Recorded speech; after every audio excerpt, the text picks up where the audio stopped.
Look, y'all can follow me on Twitter and Instagram at BFredJones. Follow me on Instagram and Twitter. On Instagram, _G-Sportz with a Z on the end. And on Twitter, G_Sports with a Z on the end. You can follow me on Instagram at big_homie_hen and on Twitter at HeyYoU15.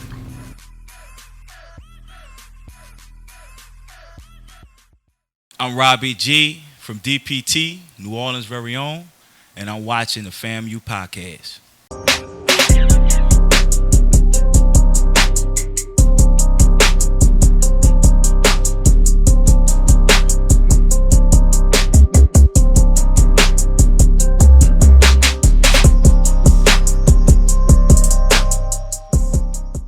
Welcome everybody.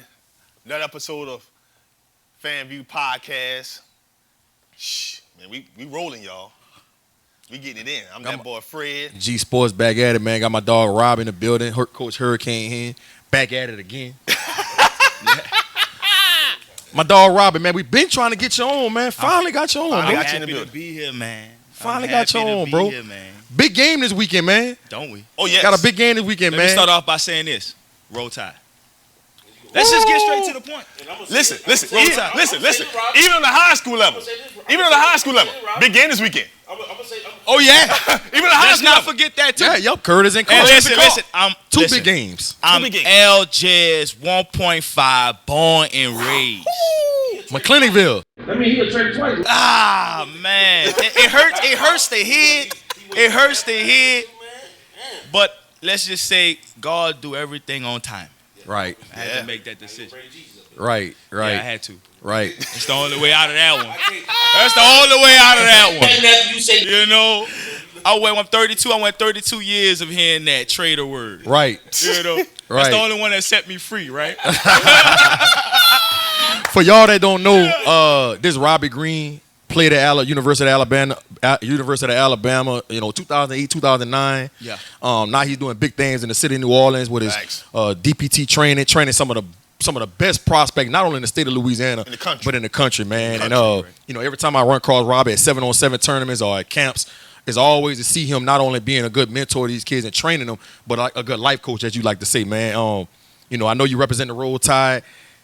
Big game this weekend, this Saturday in Death Valley. I know you're going to be in the building. I'm for sure going to be in the building. Yeah, that's what's up. What's your take, man, seeing your old coach, Nick Saban, man, coming back to Death Valley with a hot LSU team and seeing if y'all can pull this off in a hostile environment in a night game? Whew. Well, LSU and Alabama, that game is always intense, fellas. It's like the greatest game in football. Well, we like to say it's the greatest show on earth, in my eyes. Now, going back to 2008, my freshman year, right, just to piggyback on Coach Saban, that was his first year back in Baton Rouge, right? That was the first game. We did a triple overtime in BR. We wound up pulling it off, right? Man, so to say now being on the other perspective of watching the game and seeing where they at, they in for a tough one, man. Them Tigers not going to lay down. I love what Brian Kelly's doing over there, the philosophy he has with his players. Right. He holds them accountable, the mental health part of it all, just making sure those guys are engaging week in and week out, being better teammates on and off the field. Man, we got 8 guys at LSU. So it's hard for me, as a company at least. Name your 8 guys. We got Harold Perkins, Landon Ibieta, Ty G. Hill over there. Kels came on as a Kels Bush. Kels Bush.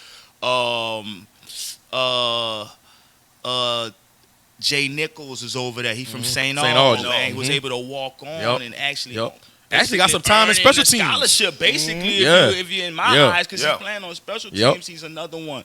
And we got a few that's coming in that's going to commit pretty soon. I can't reveal those names, Action Stamps. I can reveal his because he's already committed. He's on Front Street with it. So, man, we all in with that program right now because obviously, it's the state school.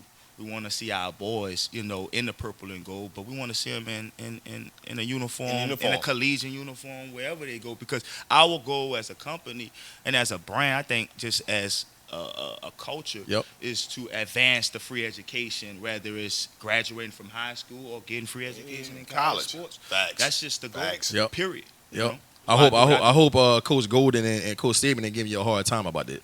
No, but you know. But listen, like I say, like I tell them, like I'm independent. Right. You know, I had my time. I did my thing. I was fortunate enough to win 4 state championships in high school. I won a national championship. If I was able to play in the NFL, I would have won a Super Bowl. Right. I'm a winner. You know, That's what it is. And I built myself to be a leader, so I stand, you know, not alone, but I got a group of people that, you know, a team of people and a supporting staff that I feel like we're going to get the job done. No doubt.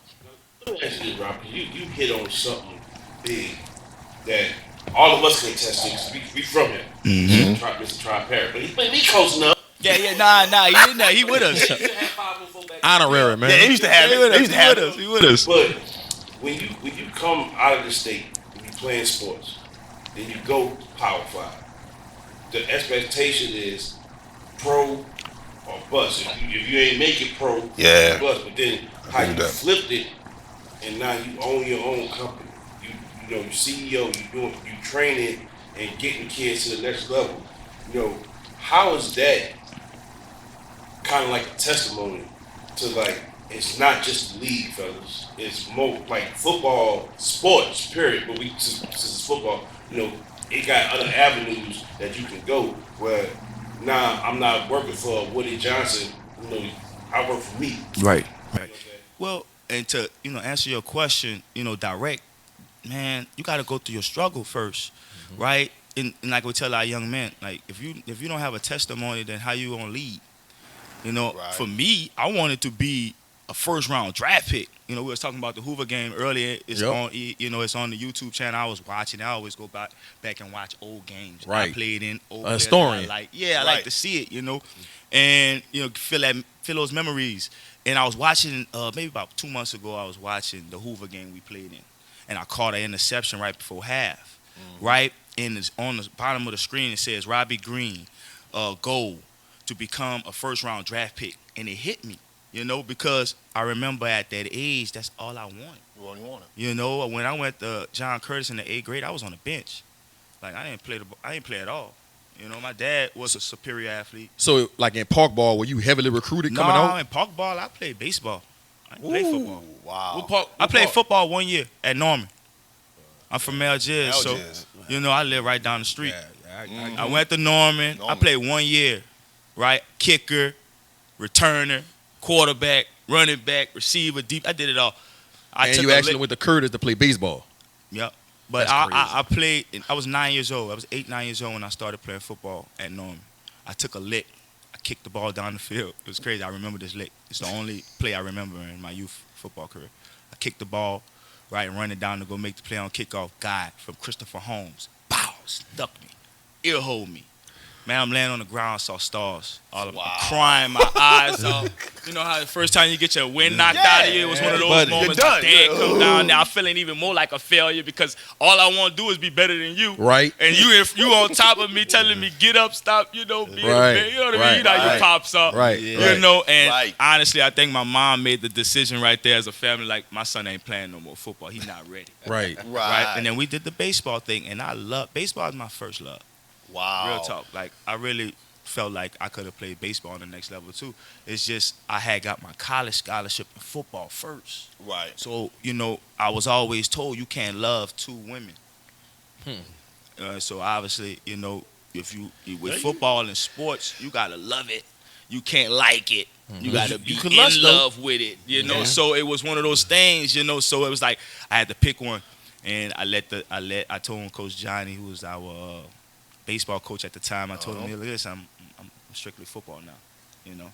Because I went on a trip, honestly, we skipping, but I went on a trip with my sophomore year.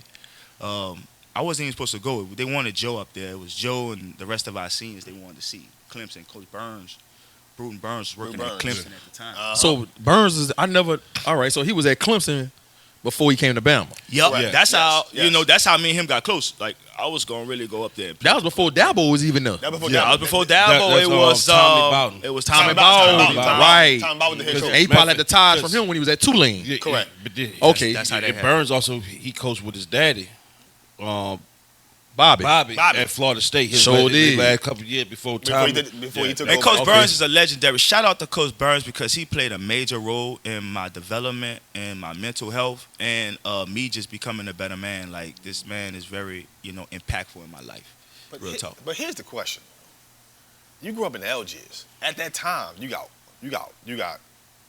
Carl and Old Perry Walker. We ain't calling Landry Walker.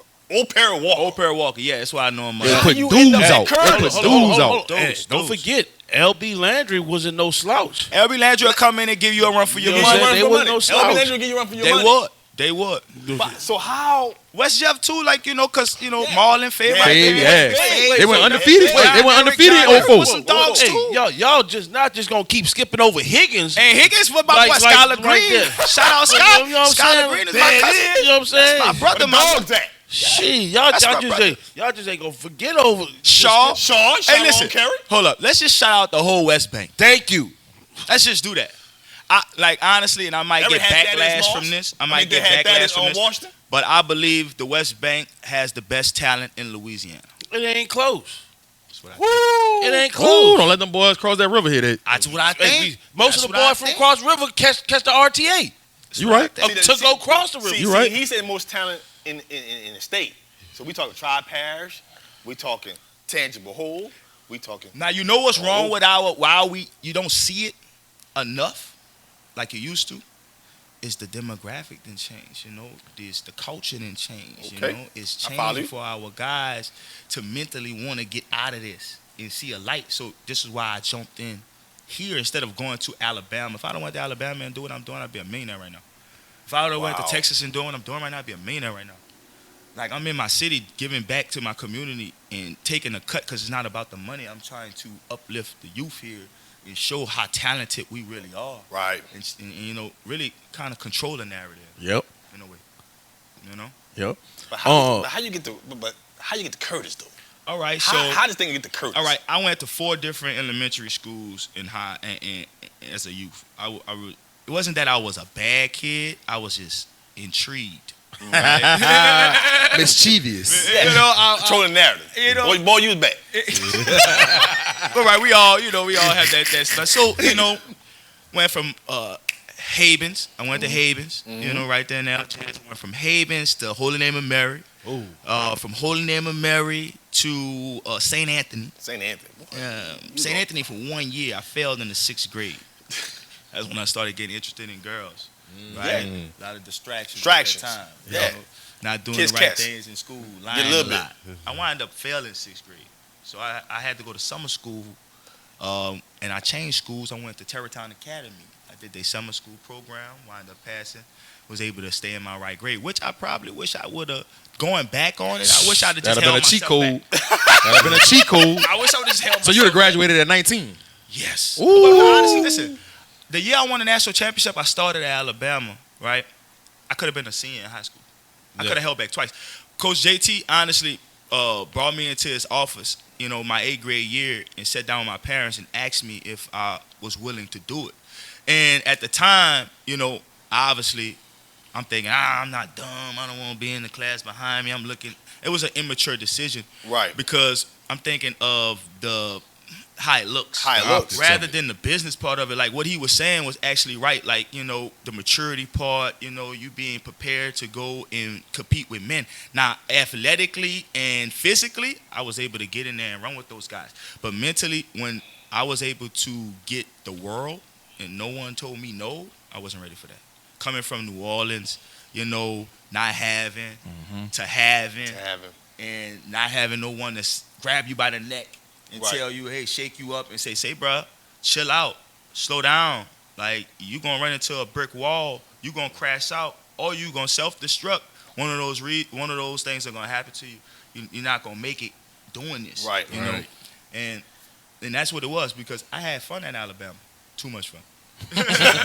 Well, it ain't nothing to do out there. That too. We brought the fun to Alabama. Well, now they do. But when I was there, they did. Yeah. Everything was around us. Right. Which can be bad. Y'all was like the Beatles. It was like the Beatles. We was really celebrities. The only thing walking around that's closest to the NFL players is us. Is that so? You leave the stadium, you got a mob rushing to you to get an autograph. You know, it was crazy because you get just as much exposure as the guy that's scoring touchdowns on All-American. You know, just wearing that jersey is impactful. And picking Curtis, even though you from Algiers, did you ever? Let me clear that up because we still on that. Okay, so let me clear that up. So this is I gotta clarify. This is why I chose Curtis after going to 4 different elementary schools. My dad took me to he was in the military. My dad was a Marine, so he took me to a military school. Saying, "Hey son, you don't get your act together because I'm in 7th grade now. So 8th grade, 9th grade, we got to figure some stuff out." Right, correct. Know? So it's like, what we about to do? You know, so it's like, hey son, listen, we got to pick a school going in 8th grade. I want you to go to all boys school. All boys school wasn't happening for me. That was a no go. You know, I'm not saying no. And nothing against Catholic. And now I really was. I didn't have a religion at the time, so I didn't feel like Catholic school was the thing for me either. Right. At the time. Right. You know, and so it was just like, man, son. Well, you need to figure this out, but you're not going to Carr. You're not going to Walker. You're not going to St. Aug. You're not going, and those things kind of like bothered me at that age because I had all my friends going to them schools. Right. Everybody from my neighborhood was going from those schools, But I didn't understand what his big picture was at the time until I got older, right? And I man, like I told you, the O'Para Walker, the Etna Carr, those John Curtis, those rivalries in Berman Stadium was epic for me. I could not miss those games, In 07, well, not, I was 07, 03, they had a 3-way tie for the district championship. Curtis beat Walker, which Walker had the best team that year in the state. Curtis beat Walker. Higgins beat Walker. And then the next week, Carl beat Curtis. Yeah. On Halloween night. Which was crazy to me because Travis Washington, my cousin Travis, my dog, I watched him cut up in that game. And that's when I was like, man, I gotta represent for the whole team. I wanted to play for Carl so bad. Man, matter of fact, that might have been Ace's best game. Nah, he checked out that game. Guy hit his thing too. Yeah. Guy was at quarterback. Guy was running around. Guy did his thing too. Guy was going. Yeah, Guy cut up that game. Guy cut up that game too. Ace got off the game before. Yeah, he got off the game before. And then, man, those guys was impactful. Watching those guys, and they don't get a lot of credit because like that's how our city is. That's why we in the position where we at because it's so many diamonds in the roughs like that is unheard of. But that's gonna change. But neither here nor there. Man, I had to make that decision, and I'm sitting there watching that game, and I'm looking at John Curtis, and I'm looking at Carr. As much as I wanted to play for Carr, I love what how organized they were, the structure they were, right? It was a line. It was like, man, this is how professionals, right, on the next level look, right? When my dad took me to LSU game, and I saw how they warmed up and how they prepared, and it was identical. So and then obviously it was a co-ed school. It wasn't Catholic. So I was like, man, let me try it. I could go in the 8th grade. It's a Christian school. Yeah, and my dad was like, listen, son, if you mess this up, I'm sending you to the military. You're done. You're done.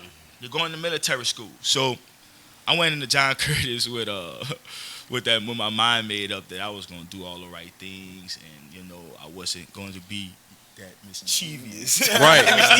So what it sounds like to me, your situation was different. You didn't go to Curtis because, I want to go to Curtis. You went to Curtis because you had some little trials and tribulations you was going through in middle school, and your daddy wanted to keep you on the right path. Right. So he was like, look, I'm not going to put you in this kind of environment. Right. I want to get you over here. Yeah, because I was already running with my cousins. We was already doing that a boarding stuff. School, brother. We was doing dumb things, So he was like, you're just going to be a product of your environment. So, gotcha. Because at the end of the day, I wasn't a leader. Birds of a feather. I wasn't a leader then. Yeah. John Curtis helped me become a leader because I had guys like Joe McKnight in front of me that I wanted to be better than.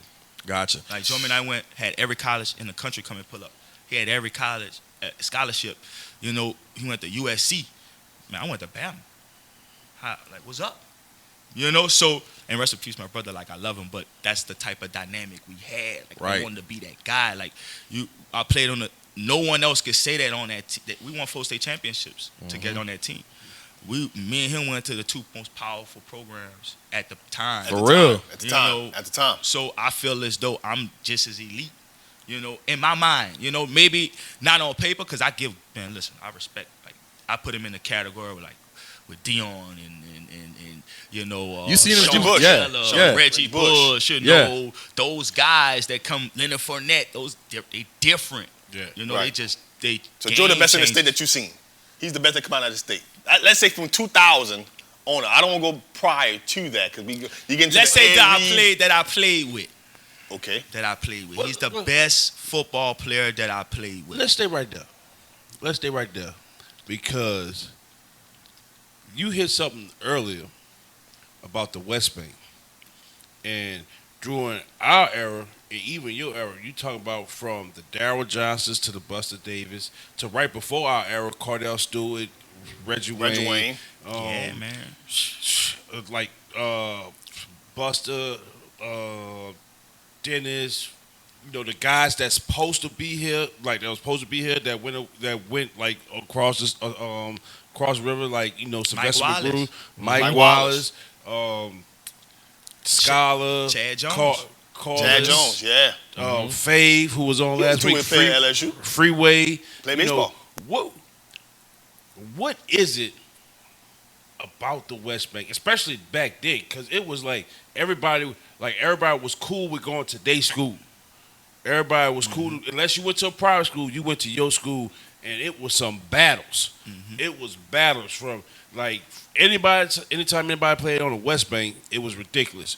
What do you think attribute to that?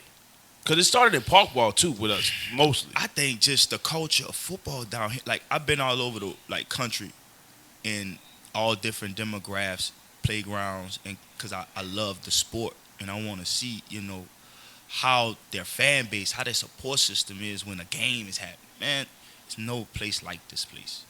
Like, we really love this game of football because it's our way out. That's the difference. A lot of other places like Texas and Florida and Georgia, California, they got more support than we do, as far as they got more opportunities than we do. Right. More activities that they can get into besides the sport. There's more resources. To be successful, more resources, that's the word I'm looking for. Us, it's like, as a young African-American young kid, it's like, I'm playing sports. What else I'm going to do? Like I told you, I want to be a first-round draft pick. It was nothing else. I didn't want to be no trainer. This is not what I want to do. God got me here because I'm on purpose time now, And so, but for me, it was NFL or nothing. NFL or bust. And when I didn't make it, man, I felt like a failure. I watched my mother and my father cry. I couldn't even look in the mirror.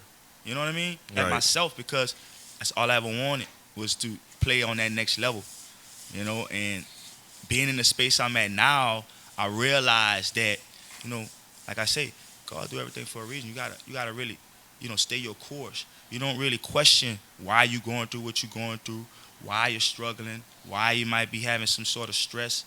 You just keep yourself disciplined. You keep your faith tight, and it align for you because you only as good as what you put in today, what you do today. Coach Saban told me some stuff that stuck with me. Be where your feet is. Right. I'm here right now with y'all. Right. It's the only thing that matters to me.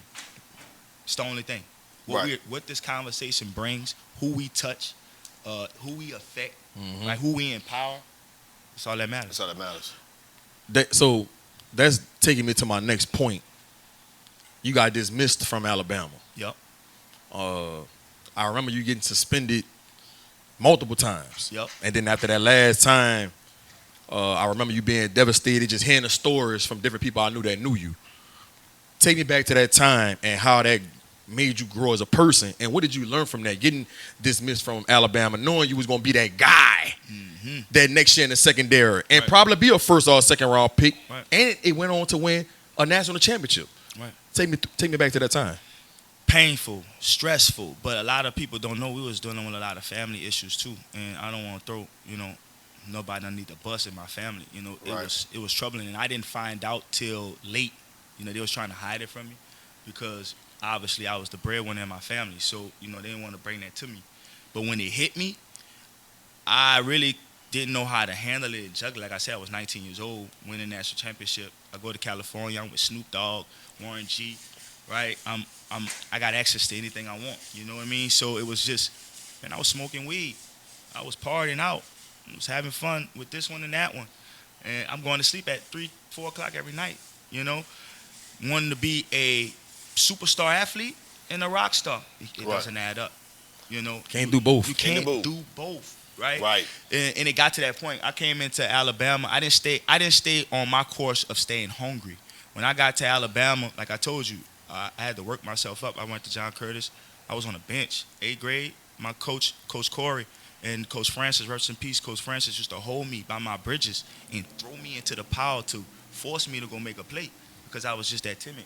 Right. And I told myself, like, after my 8th grade season, like, man, I'm never going to warm this bench again. Right. I'm never going to feel like this again. This is when my dad went and found me a trainer. Shout out to Wyatt Harris at Sonic Boom. The greatest trainer in the world to me. It's my guru. You know what I mean? I learned a lot from him. It's a father figure.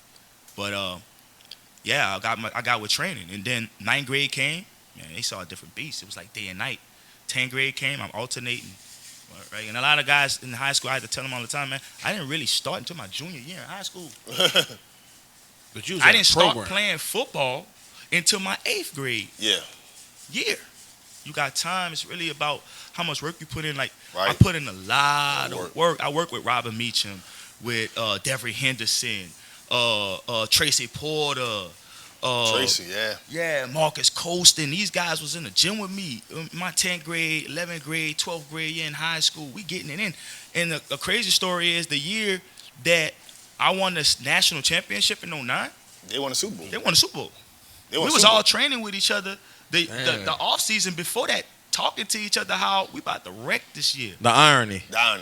I need you to go back and train right now so we can get another ship. That just sound like to me. What's Sonic Boom, man? I wish, you know, and like I said, just to jump a little further into that, like with Wyatt, like why he plays a role with me because he always believed in me. Like I got picked up after we're fast forwarding it, but I got picked up after I left. Like you said, I got dismissed and I went D2 to Cal, Pennsylvania, which I love. Those Coach Luck and them over there, I love them. They gave me another opportunity. They embraced me, and it kind of gave me a different culture shift. And I learned a lesson there too. So I'm gonna get back to that. But I say that to say is I came back. Coach Saban allowed me to come back and do the pro day at Alabama and compete in front of all 32 teams. Wow. Right? And there I did. And I think I did well, which I picked up a good bit of priority free agent deals. I chose the Saints.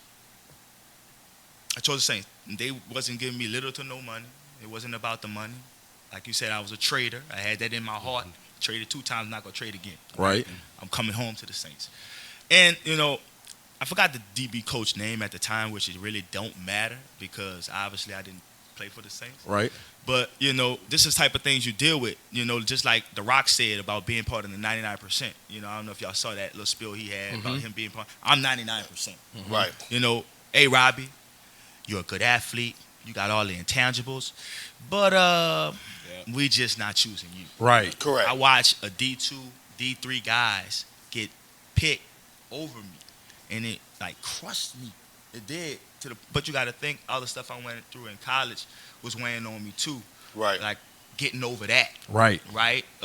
Seeing my family hurt and feeling like a failure, that was hurting too. They was depending on you. Being denied again. Yeah. At that stage, it was like, and my trainer, like he called me every day, and I just would not answer the phone because it was like I checked out. Yeah, You know won't what I'm face saying? him. That's the only thing that I could say honestly and publicly that I do regret because I was 23 at the time. I had my son. My son was just being born. I felt like I had to be a father now. Right. I had an opportunity to go to Canada. I passed it up. You know, I'm like, nah, I'm going to Canada. My son about to be born. And I was just giving myself all these excuses, man. It's like, man, you can't give no excuses, bro. The moment you give excuses, you're dead. Yep. The moment you give, your life is over with. It's over with. You know, I should have kept going after. And, like, let me go back to Cal PA, right? I had 2 cats that played with me at Cal PA, right? One of them is still playing in the league to this day. They both went to Canada, straight from Cal. went to Canada, balled out in Canada. Dalvin, bro, I know y'all know Dalvin. Yeah. Dalvin. Yeah, Dalvin, my dog. Shout out Dalvin. Shout out. Dalvin and him come to the Saints. Remember when Dalvin came to the Saints? He came with Dalvin. Eric Harris, right? Yeah, I remember Eric Harris. Eric Harris. He did his thing in the CFL. Yep. Came with Dalvin. Still in the league to this day. Yep. So I had to watch this, right? I go to D2. He didn't transfer from no Division I school. He came in and played with Cal from freshman year. And that was a D2 school. D2 school. D2 school. But and listen, in their defense, listen, guys, if you need a school to go to, look up Cal PA because they're gonna give you opportunity. I could tell you at every practice we had an NFL scout. Wow. At every practice. Wow. An NFL scout was Big. there. That's huge. So that's why I tell you I had opportunity. Right. Right? Because of that. They was able to see me practice, my habits. They had opportunity too.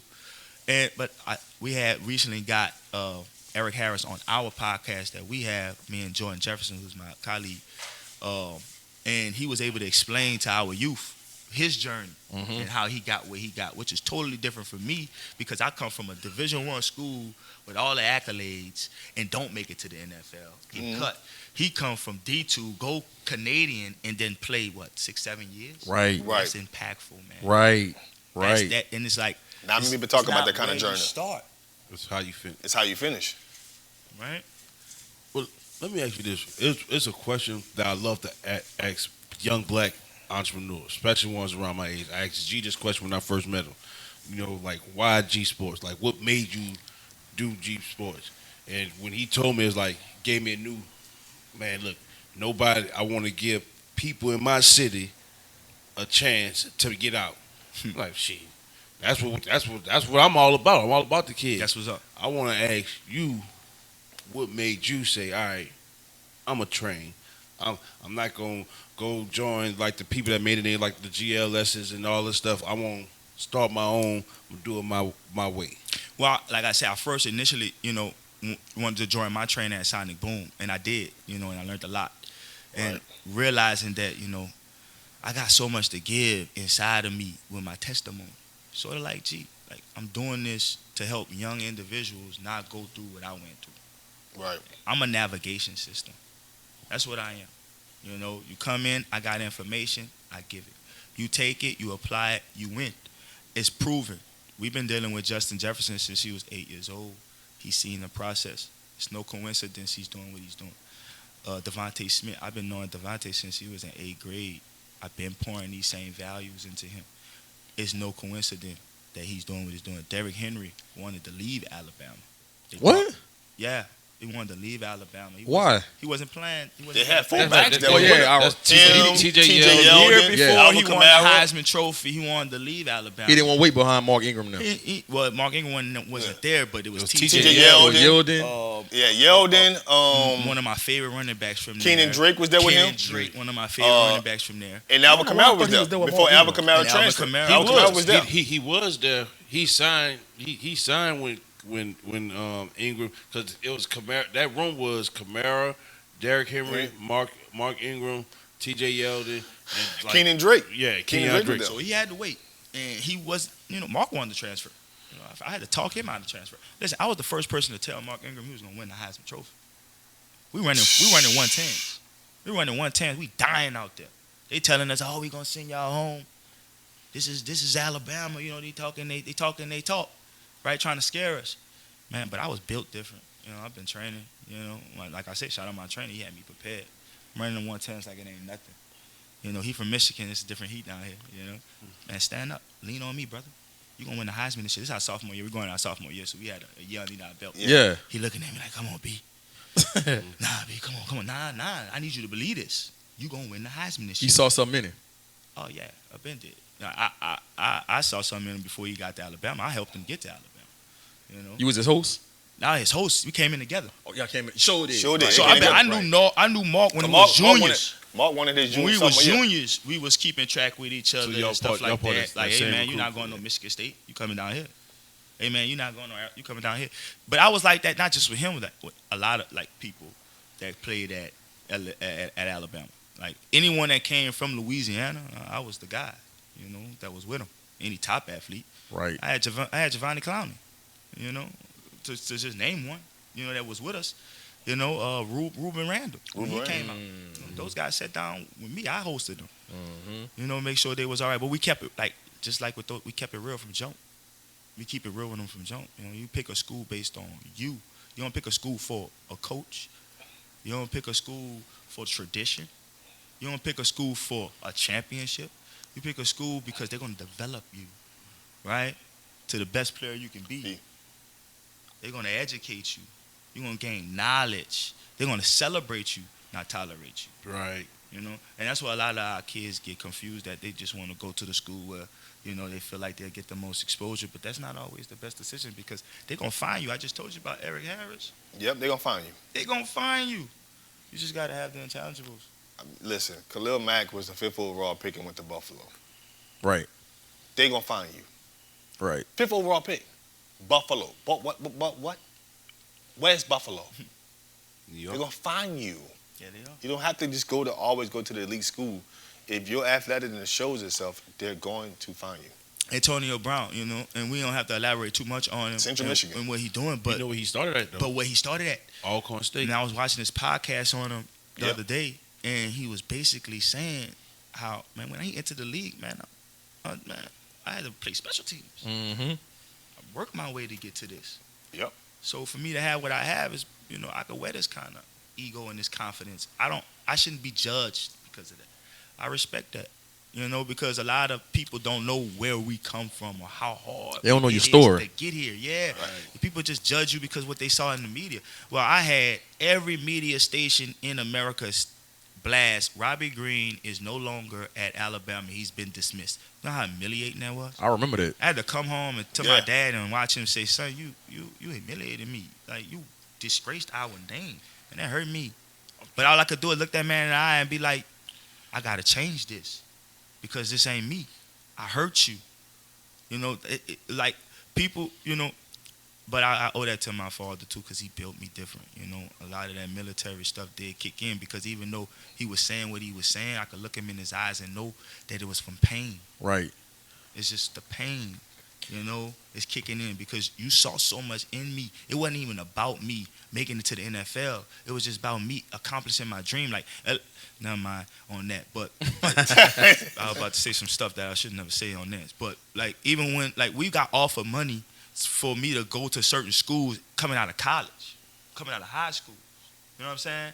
And my dad denied that, and I was quick to try to take it. Right. I'm immature. Like, Pop, man, we going there. What's Right. up? Like, let's do it. Right. Nah, son, not getting bought. So that moment, I knew, when he felt the way he felt and how he was coming at me, it wasn't because he wanted me to be a superstar athlete and save the family. He was already our hero in the house. Right. He was already providing for us in the house. It wasn't that. It was so I could have my family and leave a legacy, bigger than what he did. Right. And that's what I hold truth to, I did it upon myself to make my family proud, man. I started DPT in my mother's garage. I was humiliated. I remember hearing that story. I started in my mother's garage. People was man. laughing. What are you doing? What are you doing? Why are you doing this? Like telling me, go get a real job. Go do this. Go do that. I lost family because of that. Because of that sacrifice. Right. But it's all, when you plant seeds, nobody know what it's going to grow into because they wasn't there with you planting the seed. It wasn't with me shooting in the gym. They wasn't with me doing that because that's the work. I got to nurture this. I'm nurturing me. I know where I want to go. Like I tell my kids, when you close your eyes and you dream that dream, who else see it? Who else see it? So when you sitting here telling this person, you really think that they are that engaged? Right. Right. Are they gonna see it how you see How it? they gonna see how you see it? They gonna come try to throw their little 2 bits in and this it. No, man, listen. You gotta do what's best for you. And I can't tell you what to do, but we, with the experience that we have as black men that went through what we go through, right? We can give you, tell you what not to do. What not to do. And that's what we try to live by, especially in our gym. And we don't have all the answers, but we'll go find them. So, Robert, I know you train a lot of top-ranked kids, and you was a 4-star coming out of high school. When you was coming out, and the rankings was coming out, and you had like 30+ offers. Mm-hmm. What was your mentality? Oh, I love your mindset back then. Were you one of those kids that paid attention to like, man, I'm a 3-star. No, I didn't pay I'm attention a 4-star. to that. Wow, I just wanted to be number one. This guy not better than me. I just wanted to be number one. Like Patrick Peterson was the number one corner in the country when I was coming out. I wanted to be better than him. I wound up not. Right. Right. Shout out Pat. Like, Right. We supposed to be getting with Pat in the offseason, bringing our boys and doing a retreat with him. Gotcha. So, that's going to be cool, but Pat is a dog. But, that's the type. Julio Jones, number one receiver coming out. He came out with me. Him and AJ Green. I wanted to, challenge him at camp. I was trying to figure out what camp he was going to in June so I could meet him there and do one-on-ones with him. Until I found out the first day of practice he was really like that. Right. That Bama. So it's probably worked itself out that I didn't see him earlier, right? So Right. when I already had the scholarship, Right. So just I tap that, give those guys their respect. But yeah, man, just to piggyback off what you're saying even more, it's just me in Alabama, and everything that I learned from there, and all the pain I went through from there, the success I went through from there, the relationships I went from there, man. All I can say is that it was humbling, from the most part. The whole experience. The whole experience was humbling. But do you get caught up with kids now that you train that pay attention and be stressed out and worried about, man, I'm not a 4-star. Man, I'm ranked this. Man, I'm ranked too low. Man, they should have offered me. Like, and parents and stuff like. Do you? Right. Tell me about those kind of conversations. I lost track from what you had asked, but yeah, you definitely right. Because for me, for instance, like in 2003, 2004, I'm on Rivals. Rivals was getting hot. Yeah, Rivals hot back then. Rivals was getting hot. Yes, I'm yes. on Rivals. I'm trying to figure out who in the state is the best. Who's the 4-star? Who's the 5-star guy? Then you got the seniors in the high schools. They got the letters, and so I'm going to look them up, see what they have, see if it's true or not. I was engaged with that, seeing, okay, who are the guys in the state. But then, for me, when it happened for me, yeah, I loved it. They had me at one point when the rankings first came out, they had me like top 3 in the state when it first came out. I wound up committing to Alabama, and they dropped me. And the whole state hated me after that. But that's just how the politics go of it. So, but yeah, to answer your question, I loved it. But now, when I see my kids do that, it's like a double-edged sword, because you're contradicting how I used to be. Because you gotta take your mind back to how you thought when you was that age. Exactly. So it's kind of hard. Like Wardell Mack right now, he just became the number 1 player in the state. Shout out to Wardell Mack, one of the best DBs, not only in the state but in the country. Play safety at John Eric. Yeah. Right. So he's with us, right? And crazy story. His junior year, nobody really knew about him. Because everybody was We looking at knew Kane. about him, obviously, but we knew he was going to be something. Pete Golden come in the gym with Bill O'Brien, right? Pete and Bill come to the gym to come watch some of our guys. Within 5 minutes of being there, I'm running them through the same drills we do at Bama. Pete come walk up. Hey, Rob, it's a no-brainer. We offering that kid. I remember when I saw it on my Twitter feed. I was like, No-brainer. Bama offered Wardell Mack? He came in there within 5 minutes. Saw a few drills. Changed his life. Changed his Got life. quick, and he's been up ever since. And the kid deserved it, because he still, to this day, he just was in the gym last night. He comes 2 times, 3 times a week. He come get his extra work, or just to come pick my brain. And his film don't lie. Or watch film. No, it don't lie at all. Film don't lie. So he's very dedicated. But I had to sit down, like, for him last night, I had to tell him, like, listen, I need you to have that Mamba mentality. Kobe Bryant had a checklist. He wanted to knock off Michael Jordan. He wanted to knock off Magic, right? He wanted to play against the best. Right. And dominate. Dominate. You can't get comfortable now. All right? Last year we was chasing to be number 1. I told you we was gonna do it. You did it.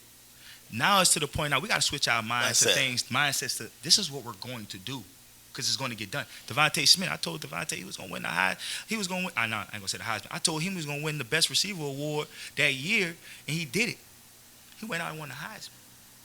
So his expectations just shot even higher because of the self-belief, And it's like that with Wardell right now. And not just Wardell, all of our guys. It's the same thing. We shoot for the stars.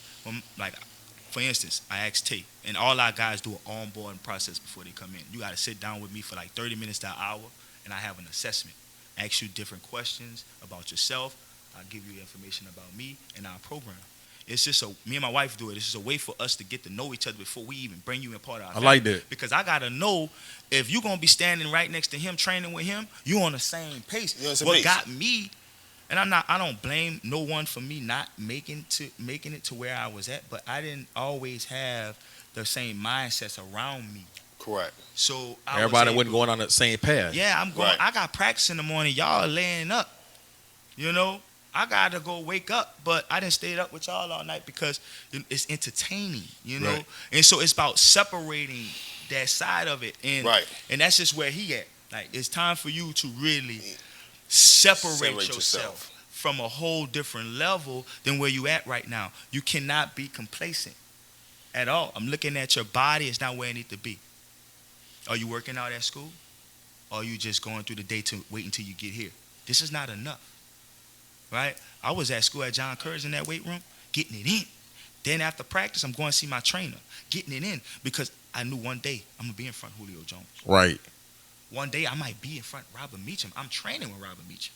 Who's to say I'm not going to be in the league going against him one day? I need to be prepared. Stay ready. I'm with Tracy Porter. Listen, the week before he caught that Super Bowl winning catch, I was in New Orleans. We just had won the national championship.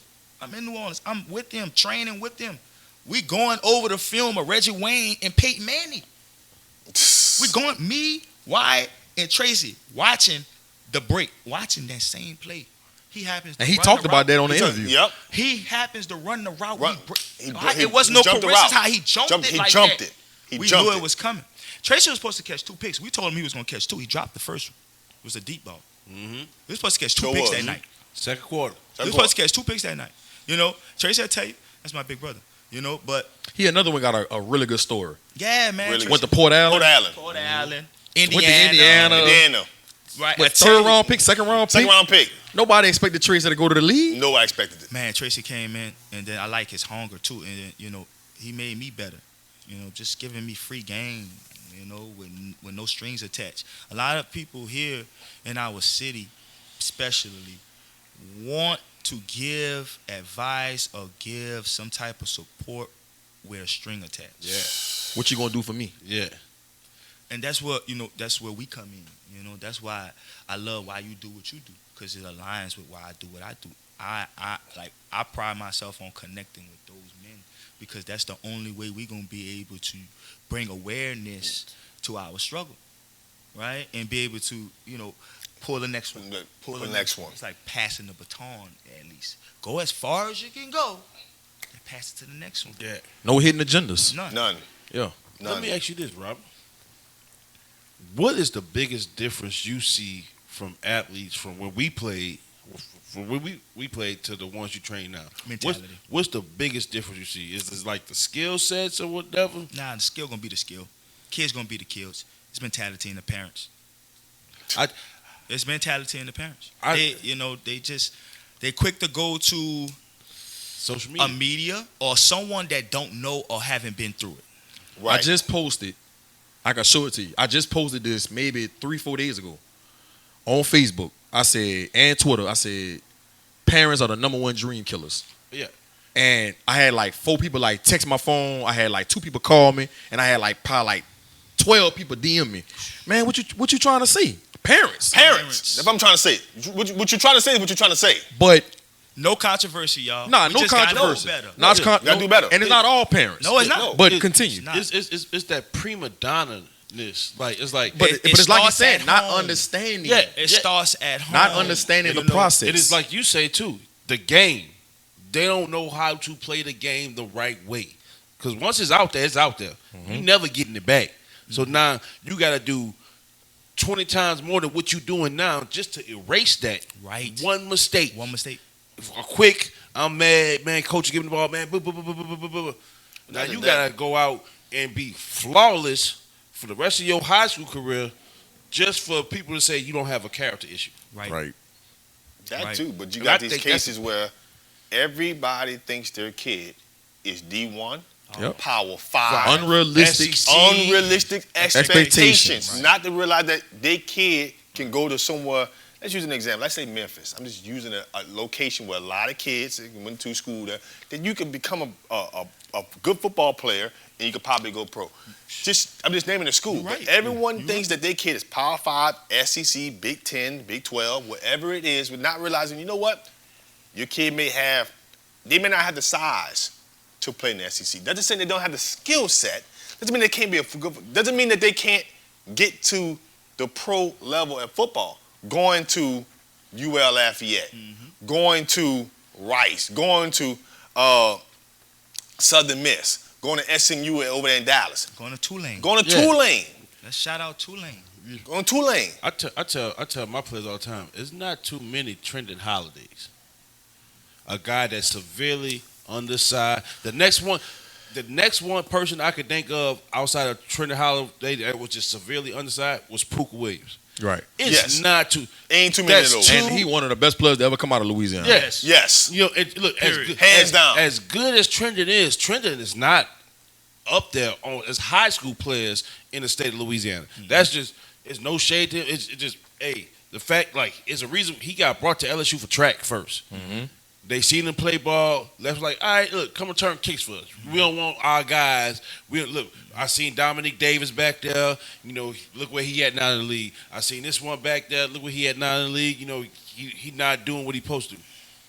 You go up there doing it, and then it just turned to something special. Dominique was good. You know what I'm saying? It turned to something special for him. You know, it's okay not to be at the top one, but like you said earlier, they will find you. The SWAC is the SWAC for a reason. DeMarcus Webb played at Troy. Michael Strahan played at Texas Southern. Aeneas Williams played at Southern. Jerry Rice played at Mississippi Valley.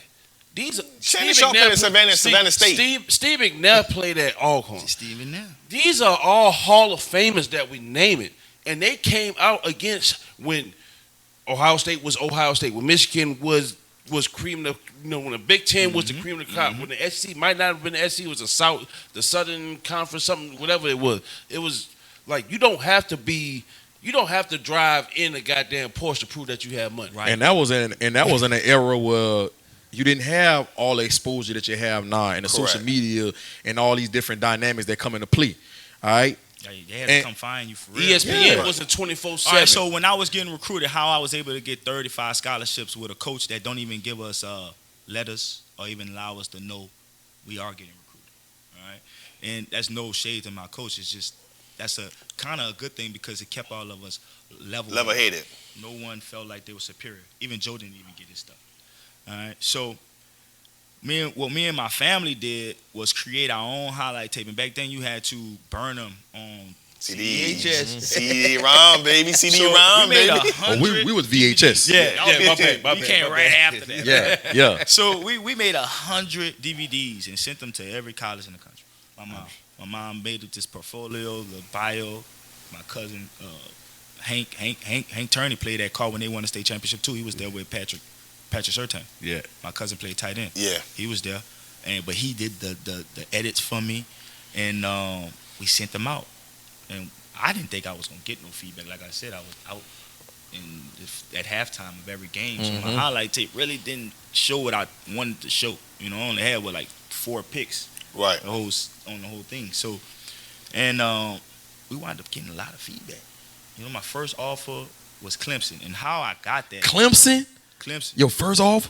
First offer Clemson. But that was before Clemson was Clemson. Yes. That was before Clemson. That was Tommy Bowden days. Yeah. Tommy Bowden. Coach Still Barnes Clemson, though. Still ACC. Taj Boyd was the quarterback. Taj Boyd. I said Taj Boyd, the guy. They wanted Joe. They was up there for Joe. We was supposed to go with Joe. He brought the crowd. We brought a bunch of our top athletes that went with us. I was like the sophomore on the trip, young guy on the trip. Wasn't really supposed to go, right? I was just going really to go.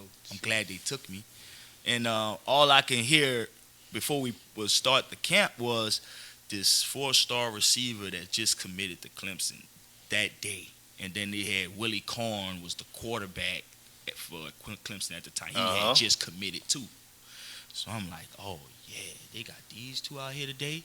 Man, first one-on-one rep. When he get up, I'm running up there. I don't care who. I'm telling him I got him.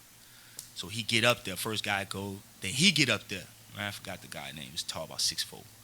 Man, I run up there. They had 2 guys try to go. I'm like, no, I got it. It's me. Locked him up. Boom. had him on the ground. He wasn't expecting me to do that. At the time, I probably was only 150 pounds. I went to Alabama at 160 pounds, by the way. Right. And I didn't redshirt. I played.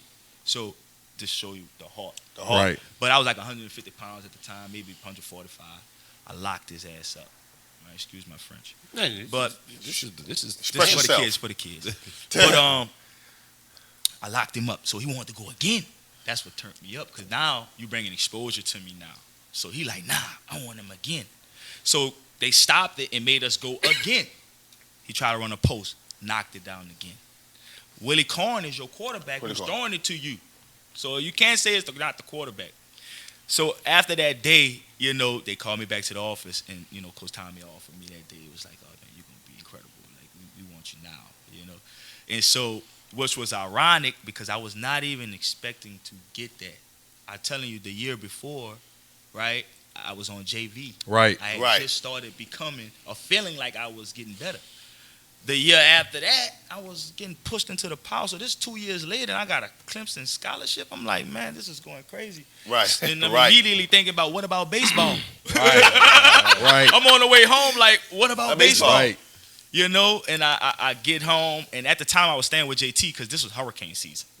My mom was in Dallas. They relocated to Dallas. She was working with Hibernia at the time. Pops was still working at Cox, so he was able to be down here. They needed to get the phone lines and stuff back up. So it was after Katrina. Post-Katrina. Man, we ain't had nothing down here, eating MRIs, living with no lights and candles. And my dad was like, I can't have you over here. So, you know, I begged, you know, JT. I ain't really had to beg, but I asked JT, can I come stay with him for a few months until, you know, things got right, and I did. You know, it was a few of us over there. And between that time, they took us to the camp. When I come back to the camp, JT, man, he's sitting on the couch, man, in his underwear. He chilling, big chilling, man, feet crossed up, man. I'm just so excited to tell my head coach, hey, coach, I'm the only one that's brought back a Clemson scholar. They ain't offer nobody else but me. Joe wound up not making the trip. He had somewhere else to go. But I was the only one that came back with the offer. And he said, he looked at me. He said, oh, really? Good job for you, Bo. Just like that. Just like that. He said, oh, really? It's a good job for you, Bo. Turned his head, kept watching TV. And internally, it kind of messed me up because I'm like, you know, well, damn. I was thinking, you know, I've been working so hard to kind of try to prove to everyone here that I belong. And that you belong. Yeah. But it was this John Curtis. Yeah, but he even killed me. And I think that really, you know, that always sat with me. That's why I'm able to tell y'all this right now. And so I have that emotion about it because it sat with me for so long. Like, damn, why he just dismissed me like that? Like, why he didn't show no emotion. Right. But it prepared me because when I got to college, it was like that. Like, you couldn't show no emotion. You couldn't do that. Like, I remember times where Coach Kirby Smart to tell me, Robby, listen, I'm not your friend. You're here to do a job. If you don't get it done, I get fired. I can't feed my family. What you think I'm going to do you? I'm going to fire you. Get the job done, Robby. Get your act together. And those type of moments, by having my father training me the way he trained me, my trainer training me the way mentally, it was all mental with me. Right. And, you know, JT and Coach Tommy Fallbacher was my defensive back coach. It was all mental training. Because, like I said, I went to 4 different elementary schools. I needed that constant push until I matured enough to do it now. Like right now, I don't need that because it's in my head now. Right. You know, but 19 years old, I needed it. You know? No doubt. Let's see. Go ahead and ask him his last question. I know you got a question in mind. Nah, the only thing I really wanted to ask you before we let you go was, everybody talk about Nick Saban is not a player's coach. You know, I've heard different stories, you know, from the good to the bad. When you talk about Saban and you talk about a head coach, what's your whole take on Nick Saban, not only as a football coach, but as a person? Well, I could speak for me because I know I got other teammates and players that I know that got their own form of what they feel, and they have valid reasons to feel what they feel. Right. But for me, Coach Saban is, you know, incredible in my life. You know, he's the only reason why I went to Alabama. Let me say that again. He's the only reason I went to Alabama because of the fact that I knew nothing about Alabama. My dad played at LSU. I'm a LSU Tiger fan growing up. You know, Skylar Green played at LSU. all the guys that I grew up watching, they played at LSU. So, I wanted to follow those footsteps. But he was coaching at LSU when they won the national championship. So Correct. I just wanted to play for him, too. And when he went to Alabama and he came recruiting me, and he sat down and I got to speak with him and just hear his message and how, he got through to me as far as the plan and the process. I was like, oh, this is the place I need to be, because I knew how I was. I knew how I needed to learn. I knew how I needed to be disciplined. I knew what was going to drive me to be the next level. At LSU, at the time, it was just too lenient. I wasn't going to be able to do what I wanted. Yeah, it was too loose. It was too loosey. And now it's different, which is why, I tip my hat off to Coach Kelly, because he's going to change the program over there. I'm saying it now to you guys. He's going to do it. Why? Like I said, I've been around championship formats. I know what it look like, smell like, taste like. It's just certain puzzle pieces you put together, and then it goes. But it starts with the players. And I think Coach Saban does a good job over there with us as players by giving us the information, bringing the speakers in to motivate us, aligning us with the academic support, and the mental toughness aspect. Like when I came in as a freshman, every Wednesday for the whole summer, we had a mental toughness coach. All right, and for instance, when I came in as a freshman, the first day on campus, I had to meet with a guy who we call as the Wizard. Wow. If you think about a wizard, white beard, right? Yeah. Just minus the hat with the glasses, sitting in front of the camera on a Zoom call, right? This is before Zoom was even thought of and FaceTime was even thought of. Right. We doing Sky. I think it was Skype. Skype. It was called. Skype. We Skyping him online, right? And he basically asking you questions, what we doing now, about your life. Why are you where you at right now? What makes you mad? What makes you happy? Just all kind of questions about you. So he takes that information, he goes to Coach Saban, and now he has a dialogue on data on exactly how to coach you as an individual. Because I always wonder, well, why he come at me like this?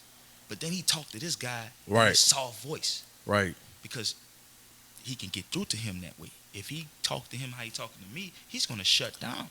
If he talk to me like he talked to him, I'm going to walk over you. Right. So by growing up and seeing it, now it really helped me in what I'm doing now, because I use those same traits when dealing with my individuals. Mm-hmm. That way I can train them better. Because listen, like we talked about earlier, you can't reinvent the wheel. A squat going to be a squat. A bench press is going to be a bench press. 45-degree angle, a slant, catch the ball, throw. It's all the same. It's all the same thing. We can't change it. I'm not doing nothing different, All I'm doing is giving the information and building our guys' mental health to be able to make sure that they, know their worth. Right. Know their worth. Right. That's all. Right. Man, it was so good to get you on this Fan View podcast, man. Oh, yeah, I wish we had longer. I wish we had longer. It's long overdue. Yeah, it is. Man, you talked about this about a year ago. Yeah, we did. But we always like to get people on here, man, and talk about their story and get, have some dialogue about things that kids and parents need to hear. We want to give entertainment, but not only entertainment, be informative about things they, somebody got a son right now in the 8th grade, 9th grade, 7th grade that's going to look at this and be like, I could take some things that Robby Green said that he went through. Right. Because you lived it. Right. And carry it over with my child or my nephew or my godchild. You know what I mean? So, man, good having you on here. We got to get you back on here in the near future. Yeah, most definitely. I would definitely no be doubt. back. And then, we want to start bringing some traffic y'all way, too. We got a lot of top athletes in the state. I think, them getting involved in this, too, telling them stories, and being able to keep this dream alive is going to be big for our community. We need more of this. No doubt. No doubt. And that's what we all about. We all about, I take G's vision. We all about giving our youth an opportunity that wasn't available to us. If you ain't play on Friday night, if you didn't have a Friday night football game when we were playing, nobody knew who you was. Exactly. If you wasn't on section 10G, which is the sports section, the time picking you. Right. If your picture wasn't up there, nobody knew who you was. If you wasn't on the front cover of Louisiana magazine, nobody knew who you was. You didn't. People didn't know you was from Louisiana unless they knew who you was growing up or going away. So now it's our turn to we them uncles on the block. Now to change the narrative. To steer that. It's our time now. What I want to say before I get off too, 4 things. All right, to the youth.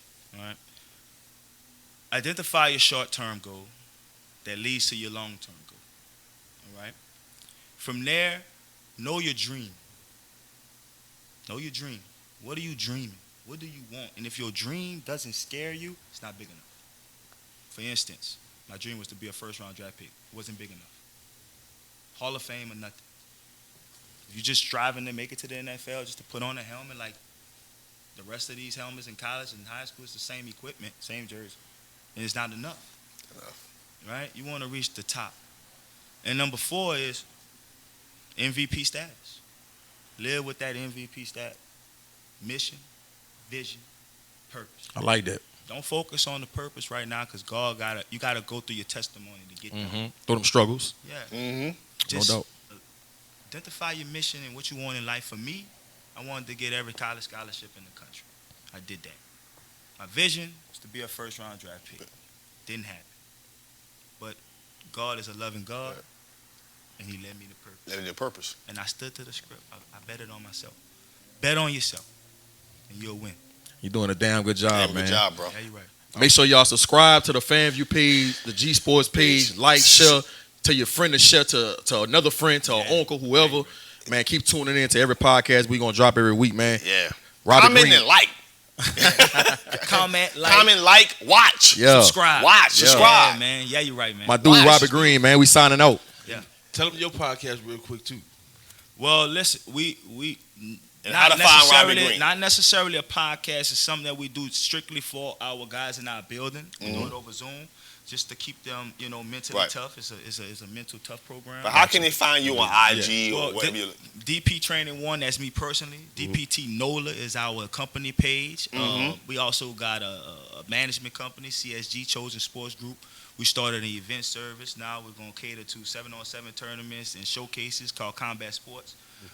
So we got a lot of different ventures. I'm head coaching right now with 7-on-7 team. Justin Jefferson sponsors for us. And Under Armour called the NOLA Hot Boys. Look out for that. We plan on turning it into a league because last year we only had 25 kids, but we had 300 kids show up to the tryout. Right. And it's like, why dismiss them? What are they doing? So we want to be able to cater to as many as we can. So we coming up with that.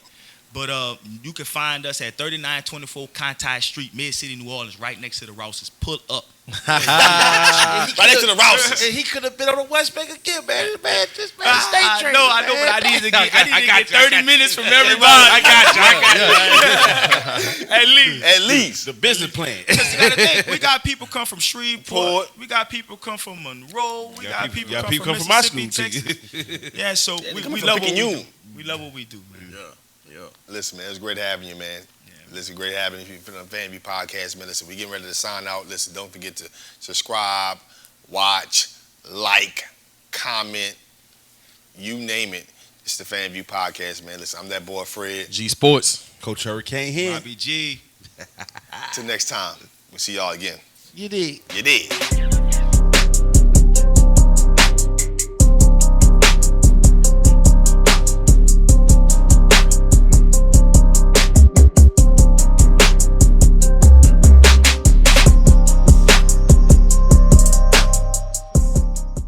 Look, y'all can follow me on Twitter and Instagram at BFredJones.